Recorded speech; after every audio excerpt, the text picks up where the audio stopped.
C'est parti, direction Cambodge. Je dois aller à la gare des bus pour aller jusqu'au Cambodge et comme d'habitude, je prends le mototaxi. Mais je ne savais pas ce qui m'attendait. Le conducteur slalom entre les véhicules et les frôles aussi.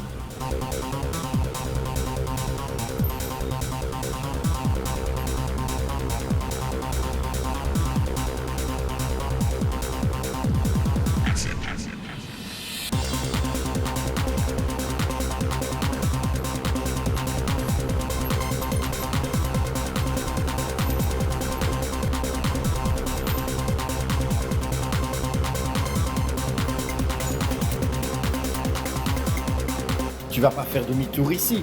Si, il le fait.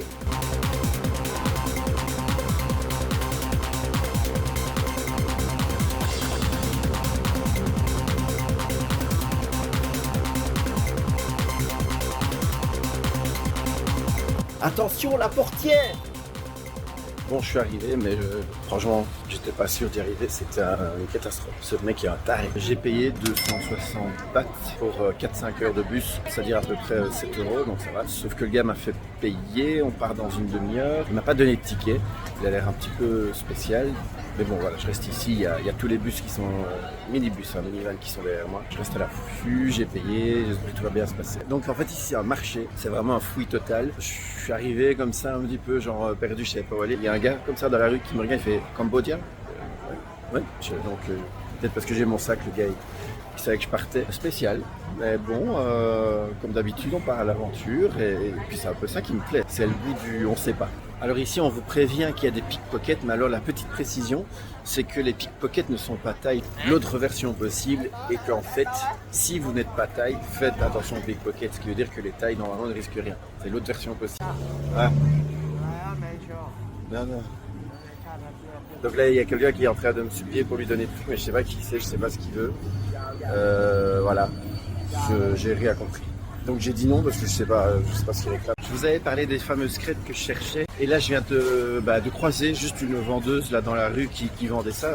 Apparemment c'est assez rare, c'est la première fois que je croise une personne comme ça depuis que je suis ici. Donc je vais acheter 2 paquets, je vous montre. Ce sont des crêpes et dedans on met ceci.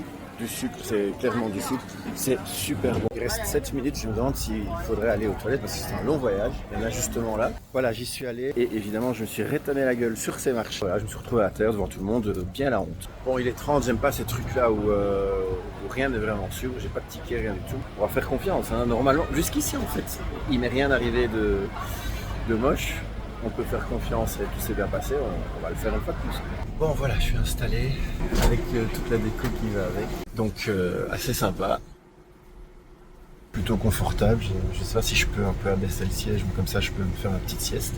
Ça va être écouteurs et dodo. Voilà, on est arrivé, on a mis 4 heures en fait. Et je suis à la frontière là, je suis à la frontière avec le Cambodge. Je vais tenter de franchir la frontière en espérant que tout se passe bien. Je vais vous montrer à quoi ça ressemble, la frontière. C'est assez joli. Là voici cette fameuse belle frontière. Et voilà, me voici au Cambodge. Tout s'est très bien passé. J'avais imprimé un visa parce qu'ils avaient dit de le faire. Ils l'ont même pas regardé. Ils ont juste pris mon passeport. Ils ont mis le petit cachet. J'ai donc un petit cachet en plus dans mon passeport. Vous avez remarqué, quand tu arrives, tu souris, c'est normal. Quand tu passes une frontière, en général, les gens qui travaillent à la frontière, ils ne sourient jamais. Ils ont toujours l'air très sérieux, voire méchants, pas contents, je sais pas. Alors t'as toujours l'impression qu'on te juge, que tu vas pas passer, qu'ils t'en veulent. En fait, je crois que je suis toujours pas au Cambodge. Je crois que je suis entre les deux, que j'ai quitté le pays, donc je suis pas au Cambodge. Toujours pas. Voilà pourquoi elle a pas regardé le visa. Et donc ça, ce que je vous ai montré avant, c'était la frontière thaïlandaise et là cambodgienne. Et donc là, je vais aller là au-dessus pour me présenter avec cette fois-ci le visa que j'ai imprimé. Et ce qui est drôle, c'est qu'on dirait qu'on peut passer la frontière comme on veut, que personne ne te dit rien. Mais bon, je vais quand même me présenter aux arrivées, hein. Quand même pas que j'ai de problème. Je peux plus utiliser mon téléphone à partir de maintenant. Oui, j'étais complètement débile de croire que j'étais rentré si facilement au Cambodge. J'avais oublié que quand tu quittes un pays, tu dois passer par l'immigration et te font un petit cachet pour dire que tu as quitté le pays. Donc je pensais que j'étais au Cambodge, non, je suis passé à l'immigration thaïlandaise. Ici je suis arrivé à l'immigration. Oui, on vient m'aborder déjà, ça change pas d'un pays à l'autre. Donc là, je peux dire officiellement, je suis au Cambodge et j'ai mon cachet.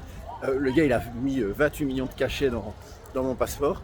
J'ai cru qu'il s'arrêterait jamais, mais j'y suis, vous voyez derrière moi, la porte de sortie du Cambodge, puisque je suis au Cambodge. Et ça se bagarre derrière moi, je sais pas. Bref, j'ai rendez-vous au Starbucks. Mon pote travaille jusqu'à 15h, donc il y a encore genre 45 minutes. Je dois aller au Starbucks, et puis si j'ai bien compris, quelqu'un vient me chercher. Et voilà, je suis au Cambodge. Alors je sais pas si c'est le fait d'être au Cambodge ou si c'est parce que je sors pas beaucoup la journée en Thaïlande, mais il fait chaud à crever. Là, je vous jure. Ouf! C'est étouffant quoi. Bon, il faut que je trouve ce Starbucks maintenant. Je vous ai pas dit comment ça fonctionne ici parce que ça a son importance. On utilise la monnaie locale, RIF, un truc comme ça, qui ne vaut absolument rien. Mais on utilise aussi le dollar américain. Il faut mieux avoir des dollars parce qu'après, quand tu quittes le pays, cette monnaie, la monnaie locale, tu l'utilises absolument nulle part. Alors que les dollars, tu peux encore les changer sans avoir trop perdu ton fric. Mon but c'est d'avoir des dollars, évidemment j'en ai zéro avec moi, et d'aller dans un ATM, donc un distributeur de billets. Mais je ne sais pas du tout combien retirer. Mon but aussi c'est d'utiliser le plus souvent la carte de crédit, je crois que c'est le mieux.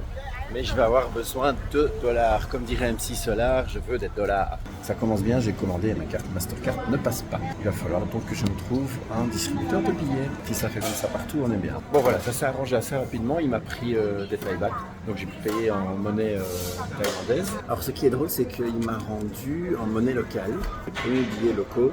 Je crois que ça vaut absolument rien ce que j'ai en main. Dans le change, j'y ai sûrement perdu, mais voilà, j'ai pris mon petit Starbucks à l'arrivée au Cambodge, et là j'attends mon pote qui, dès qu'il a fini de travailler, va venir me chercher. Un truc que j'ai oublié de vous préciser par rapport à l'argent ici. Oui, ils prennent les dollars, c'est une monnaie officielle, mais il faut faire très attention apparemment. Si le billet est un petit peu chiffonné, un peu plié, pas très net, ils ne le prennent pas d'office, ils ne le prennent pas parce qu'ils ont extrêmement peur que ce soit des faux billets, manifestement. Et c'est ce qui est arrivé aux deux jeunes filles qui étaient devant moi et qui sont toujours là en train d'essayer de payer. Elles ont donné un billet, franchement le billet il était quasi net, je sais même pas ce qu'il y a comme problème, peut-être une mini déchirée, mais ils l'ont pas pris, et donc les deux filles n'arrivent pas à payer. Je crois qu'elles vont aussi devoir payer en monnaie thaïlandaise, mais je savais pas que c'était à ce point parce que j'ai vu leur billet, il était quasi nickel quoi. Voilà, je suis servi et puis très sympa, welcome to Cambodia, ça fait plaisir, on a presque envie de le garder. Par contre, bon, le Jeff ils l'ont raté, c'est Jess, mais c'est pas grave, ils sont quand même super sympas. Mon pote est arrivé. On vient de partir de la frontière de Poi Phet. On va vers Siem Reap. Donc, déjà une grosse différence avec la Thaïlande. Les routes, c'est un peu une catastrophe. Et alors, beaucoup de déchets le long des routes. Ça, c'est vraiment triste à voir. Et la conduite, je vous jure, on est sur une route, on dépasse les voitures. Sauf qu'il y a des autres qui arrivent en face. Rien à foutre, l'autre, il a qu'à se décaler parce que celui-ci, il se fout complètement. Je sais pas depuis combien de temps on s'est plus rabattu sur la bande de droite. Et là, évidemment, regardez, ça arrive en face. Ça passe. Et il klaxonne aussi régulièrement. Et c'est pas pour aller sur les autres, pour dire j'arrive et de toute façon, je me m'arrêterai pas. Je crois que c'est un peu ça.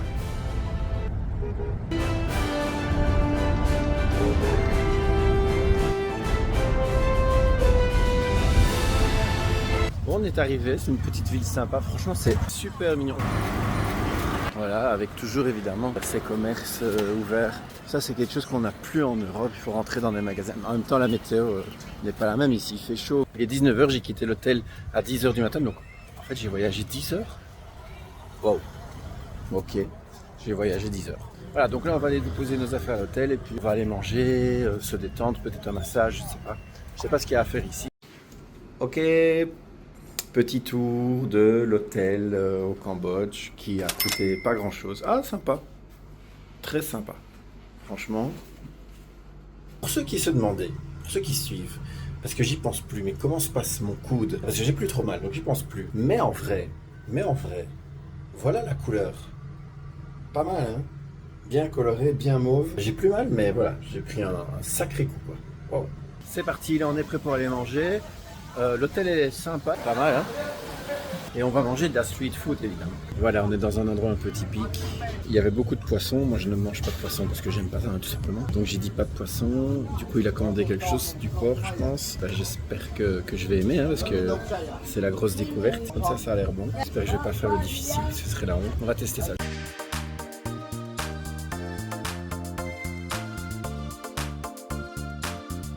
Bon, je vais faire un petit bilan de ce repas. C'était du porc. Il y avait un petit goût qui me dérangeait, j'étais pas fan.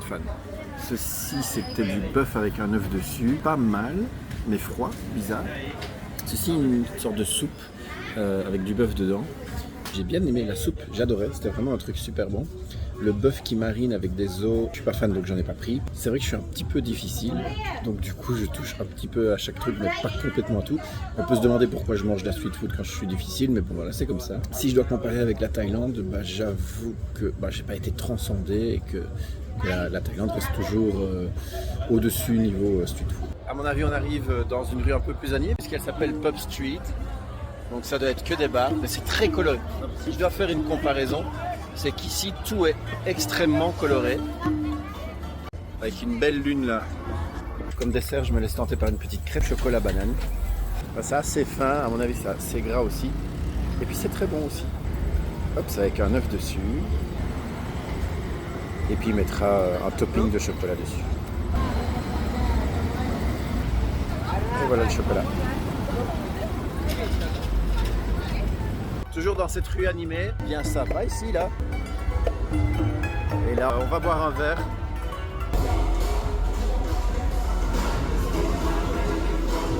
Il est 22h et il y a une femme qui vend des jouets en rue, dans la rue des bars.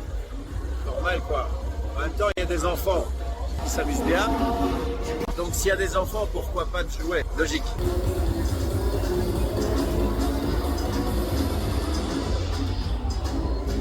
Mon guide m'a pris ceci, c'est une espèce de jus de canne à sucre, je ne sais pas très bien ce que c'est, j'essaierai de vous trouver le nom. C'est totalement naturel et c'est hyper sucré, c'est pas mauvais du tout mais c'est hyper sucré et donc sans sucre ajouté.